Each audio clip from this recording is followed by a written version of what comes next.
అందరికీ నమస్కారం. ఈరోజు మనతో ఉన్నారు ప్రముఖ ఆధ్యాత్మికవేత్త, న్యూమరాలజిస్ట్ శ్రవంతి గారు.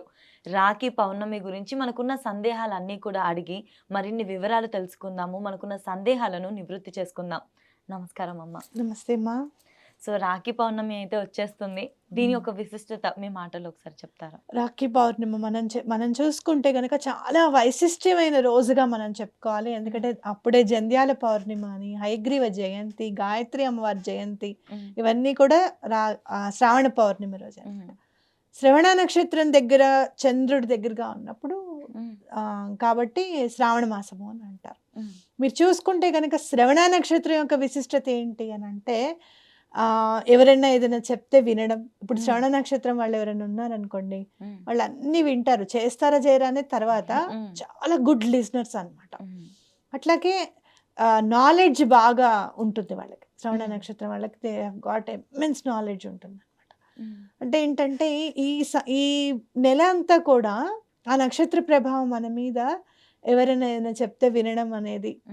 అలాగే ఇంకోటి ఏంటంటే జ్ఞానాన్ని సముపార్జించుకోవడంలో చాలా హెల్ప్ చేస్తుంది అని చెప్పుకోవచ్చు ఈ నెల అంతా కూడా. ఓకే. కాబట్టి అలా చూసుకుంటే కనుక ఆ రోజు రక్షాబంధనం అనేది ఉండడం అనేది చాలా విశిష్టత కూడిందిగా మనం చూసుకోవాలన్నమాట. అట్లా రాఖీ కట్టడము అని అంటే గనక ఎమోషనల్ బాండింగ్ అనేది పెరుగుతుంది అనేది మనం గుర్తుపెట్టుకోవాలి. అంటే అక్క తమ్ముడికి కట్టినా, లేకపోతే అన్నగారికి చెల్లెలు కట్టినా, మా అన్నయ్య దగ్గరికి నేను వెళ్ళాలి ఖచ్చితంగా అని చెప్పి వెళ్ళడము. సరే నువ్వు వెళ్ళు, మా చెల్లెలు వాళ్ళు వస్తారులే, నేను చూసుకుంటానులే ఇంట్లో అనడం. అంటే ఏంటంటే ఒకళ్ళ ఆనందాన్ని ఒకళ్ళు పంచుకోవడం, ఎవరి ఆనందానికి వాళ్ళు ఇంపార్టెన్స్ ఎట్లా ఇవ్వాలి అనేది నేర్పించడం అనేది ఈ పండగ యొక్క ప్రధాన సూత్రం అనేది నాకు అనిపిస్తుంది.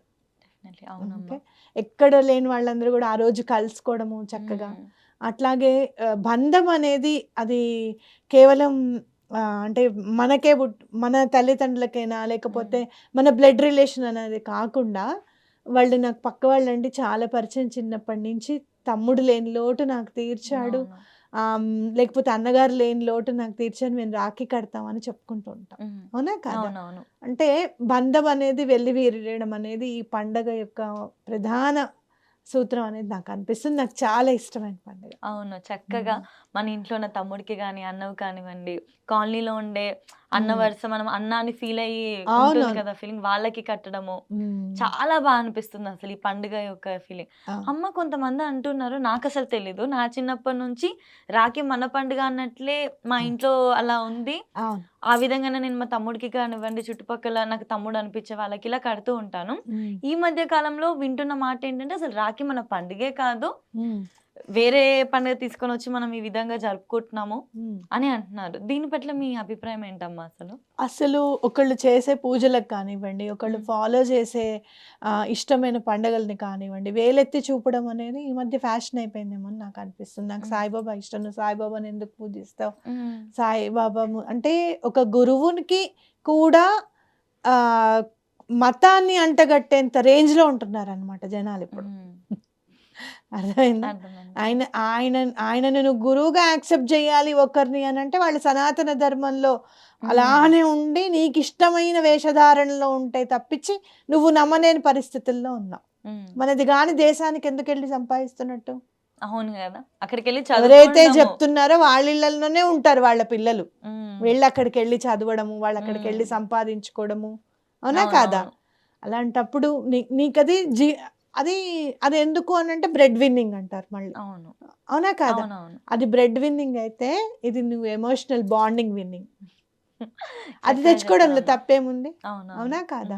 ఎక్కడైనా ఏదైనా సూత్రం నచ్చింది అనుకోండి, ఇప్పుడు మ్యాథమెటిక్స్ ఉంది, ఒక్కొక్కసారి ఇప్పుడు చూస్తుంటే అయ్యో ఇంత ఈజీనా, మనకి ఎందుకు చెప్పలేదు ఈ ట్రిక్ అని అనిపిస్తుంది. స్క్వేర్ రూట్ ఎలా కనుక్కోవాలో చూపించండి అని చెప్పి నా యూట్యూబ్ లో చిన్న షార్ట్ లో చూసా, అవాక్ అయిపోయా నేను. ఇదా స్క్వేర్ రూట్? మనకు చదువుకున్నప్పుడు ఇది తెలియక చాలా కష్టం అని అనిపించిందే, చాలా ఈజీగా ఉంది అని అనిపించింది నాకు. ఆపాదించుకోవడంలో మనం కలుపుకోవడంలో తప్పేమీ లేదనేది నా భావన. ఏ సూత్రమైనా, ఏ పండగ అయినా మన ఇంట్లో సంతోషాన్ని ఇస్తుంది అని అనుకున్నప్పుడు తప్పకుండా చేసుకోవడం. ఇంక చిన్న చిన్నవి ఉంటాయి. మీరు కేక్ తీసుకొస్తున్నారు, కట్ చేస్తున్నారంటే పేరుని కట్ చేయకండి అని చెప్పారు. ఓకే, అలాంటి ఫాలో అవ్వచ్చు.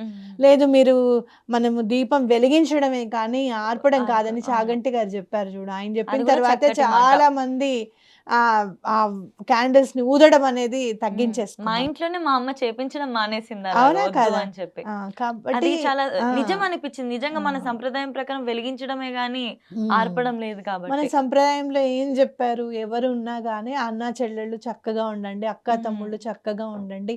ఒకళ్ళ ఇంటికి వెళ్ళిపోయినా కూడా మీ బాండింగ్ అనేది మీ బ్లడ్ రిలేషన్ ఎటువంటి పరిస్థితుల్లోనూ అది ఎన్హాన్స్ అవ్వాలే కానీ తగ్గుతూ ఉండకూడదనేగా ఎవరైనా చెప్తారు. అవునా? ఇప్పుడు మాలో చలివిడి పెట్టినా మీలో బియ్యం పోస్తారు మా ఇంట్లో నన్నా దానికే కదా. అవునవును. అవునా కాదా? తప్పేముంది? శ్రావణ మాసం పౌర్ణమి చాలా మంచి రోజు కాబట్టి ఇంకా ప్రకృతి కూడా యూనివర్స్ కూడా మనకి హెల్ప్ చేస్తుంది అనడంలో అసలు అందులో సందేహమే లేదు. చక్కగా ఆ రోజు హ్యాపీగా చేసుకోవడమే చేసుకోవచ్చు. మంచిదని నా ఉద్దేశం. డెఫినెట్లీ. నేను మీ విషయంలో ఇది ఏకీభవిస్తా యాక్చువల్‌గా. ఎందుకంటే ఏదైనా కూడా మనకు మంచి చేస్తది అన్నప్పుడు దాన్ని అడాప్ట్ చేసుకొని మనం కూడా ఇంట్లో ఫాలో అవ్వడంలో తప్పు లేదు. తప్పేం లేదు. ఈ మధ్య కాలంలో చూసుకున్నట్లయితే కుటుంబ సభ్యుల మధ్య అన్న చెల్లెల మధ్య కావచ్చు, అక్క తమ్ముళ్ళ మధ్య కావచ్చు, గొడవలైతే జరుగుతున్నాయి. రకరకాల కారణాల వల్ల.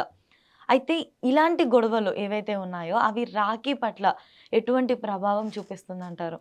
మోస్ట్ ప్రాబబ్లీ చిన్న చిన్న గొడవలు అంటే నేను చూసిన దగ్గర అయితే కొన్ని ప్రాపర్టీస్ విషయంలో కానివ్వండి, లేదు అంటే గనక ఇప్పుడు హస్బెండ్కి ఇష్టం లేని పని చేశారనుకోండి, అదిగో మీ అన్నయ్య మీ తమ్ముడు ఇలా చేశాడు నువ్వు వెళ్ళడానికి వీల్లేదు, ఇలాంటివి అనమాట. నా ఉద్దేశంలో హస్బెండ్ మాట తప్పకుండా ఎటువంటి పరిస్థితుల్లోనూ వినాలి, కానీ బ్లడ్ రిలేషన్ విషయంలో మాత్రం ఒక అడుగు ముందుకేసి లేదండి మీరు మాట్లాడకపోతే మీరు మాట్లాడకపోయారు, నేను మాత్రం మా తమ్ముడికి మా అన్నయ్యకి నేను రాఖీ కడతాను, అది చాలా నాకు ఇంపార్టెంట్. మిగతా అప్పుడు నేను అసలు ఇంకా ఫోన్ చేయను, కానీ ఇప్పుడు మాత్రం నేను తప్పకుండా నేను వెళ్ళొస్తానని చెప్పడంలో తప్పేమీ లేదని నా ఉద్దేశం. గొడవ పెట్టమని నేను అనట్లేదు, గొడవ చేసుకోండి అని కూడా నేను చెప్పట్లేదు. కానీ అలానే అన్నగారు కూడా ఏదేమున్నా కూడా ఆవిడ బయటికి రాలేదేమో కానీ మగవాడిగా మాత్రం అతను వెళ్ళగలుగుతాడు. తమ్ముడు కానివ్వు లేకపోతే అన్నగారు కానివ్వు వెళ్ళి రాఖీ కట్టించుకొని వచ్చేయడం అనేది చాలా మంచిదని నా ఉద్దేశం. ఏ గొడవన్నా ఉండనివ్వండి, ఎలాంటి ప్రాపర్టీ ఇష్యూ అన్నా కానివ్వండి, అది సంబంధ బాంధవ్యాల్లోకి రాకుండా ఉంటే గనక మనకి మన పిల్లలకి కుటుంబానికి కుటుంబ వ్యవస్థకి చాలా మంచిది, ఆరోగ్యకరమైనది అనేది నా అభిప్రాయం. ఎంతన్నా ఉండని ఈగో ప్రాబ్లం, యాటిట్యూడ్ ప్రాబ్లమ్స్ ఏమన్నా కానివ్వండి, ఈ ఒక్క పండగ రోజు అవి పక్కకు పెట్టాలి అనేది నాకు అనిపిస్తుంది. అవును. ఇంకా అమ్మాయి రాఖీ పండుగకి ఒకప్పుడు చూసుకున్నట్లయితే రాఖీలు ఇలా కలర్ కలర్ గా బాల్స్ లాగా ఉండేవి. చిన్నప్పుడు ఇలా బుక్ స్టాల్ కి వెళ్ళినప్పుడు చూసేదాన్ని. వెండి రాఖీలు కట్టే వాళ్ళం, ఈ విధంగా ఉండేది కదా. ఈ మధ్య కాలంలో చూసుకుంటే చాలా ఫ్యాన్సీగా వస్తున్నాయి రాఖీలు, బొమ్మలం అని చెప్పి చాలా రకాలుగా వస్తున్నాయి. వీటి గురించి ఏమంటారు? మనం ఎలా కట్టినా కూడా డజంట్ మ్యాటర్, లేకపోతే ట్రెడిషనల్ వేలో మన సాంప్రదాయానికి తగ్గట్టుగా కడితే బాగుంటుంది? మీకు ఏదన్నా ఉంటే గనక వెండి రాఖీ కడితే చాలా మంచిది. అంటే డబ్బులు పర్వాలేదు, నేను మనం మెయింటైన్ చేయగలుగుతాము అని అనుకుంటే వెండి అయితే మంచిది. చాలా మంది ఇళ్లలో బంగారం రాఖీ కూడా కొంచెం బంగారం ఉండేటట్టుగా చూసి కూడా కట్టే వాళ్ళు కూడా ఉన్నారు. అయితే ఒకవేళ అట్లా వెండిది కాదు అనుకున్నప్పుడు ఒక నెమలికో లేదు అంటే గనక ముత్యాలు ఉన్నవో అలాంటివి చూసుకోవాలి. కానీ అసలు ఈ మధ్య నేను చూసాను మొన్న డోరేమాను, షిన్చాన్ ఈ ఫోటోలు కూడా పెట్టేసి అలా చేస్తున్నారు. ఎక్కువగా అంటే భగవంతుడికి సంబంధించినవి, కృష్ణుడు ఉన్నాడు, అలాంటివి ఏమన్నా చూసుకొని కట్టడం అనేది చాలా మంచిదని నా ఉద్దేశం. అది అట్లీస్ట్ మన సంప్రదాయానికి మీరు ఎలాగూ డోరేమాన్ వాటిని ఫ్రెండ్షిప్ బ్యాండ్స్ లో ఎలాగూ ఉంటారు కదా, అది అయిపోయింది కాబట్టి ఈసారి కొంచెం చక్కగా కట్టంగానే చేతికి నిండుగా ఉండి ఎంత బాగుందో చెయ్యి అనిపించేటట్టుగా ఉంటే బెటర్ అని నా ఉద్దేశం అన్నమాట. అమ్మ ఈ రాఖీలలో కూడా ఏమైనా కలర్, ఈ కలర్ కడితే బాగుంటది అలా ఏమైనా ఉంటుందా అమ్మ? రెడ్ కలర్ అవాయిడ్ చేయమని చెప్తాను నేను. అందులో ఈ నెంబర్ రెడ్ కలర్ అవాయిడ్ చేయమంటాను. అందులో ఈ నెంబర్ 9 నెంబర్ కదా ఈ సంవత్సరం అంతా కూడా. I just give preference to the numbers and the colours. So అన్ని కూడా ఎక్కడెక్కడ లేని గొడవలు కానివ్వండి, అసలు ఎన్ని వింటున్నాం, అసలు కనీ విని ఎరగనవన్నీ వింటున్నాం. సో రెడ్ కలర్ ఏంటంటే ఇంకొంచెం ఎన్హాన్స్ చేస్తుంది అనమాట ఆ పవర్ని. 9 is very powerful number, either it is in negative or positive. So మనం రెడ్ కలర్ కనుక ఉంటే, మళ్ళీ రాఖీ దారాలు రెడ్ ఉంటే ఏం పర్వాలేదు, మెయిన్ రెడ్ కలర్గా ఉండేటట్టుగా చూసుకోకండి. కొంచెం దారాలు అవి కూడా కొంచెం ఎల్లో గ్రీన్ అట్లాంటివి ఏమైనా ఉంటే చేయండి.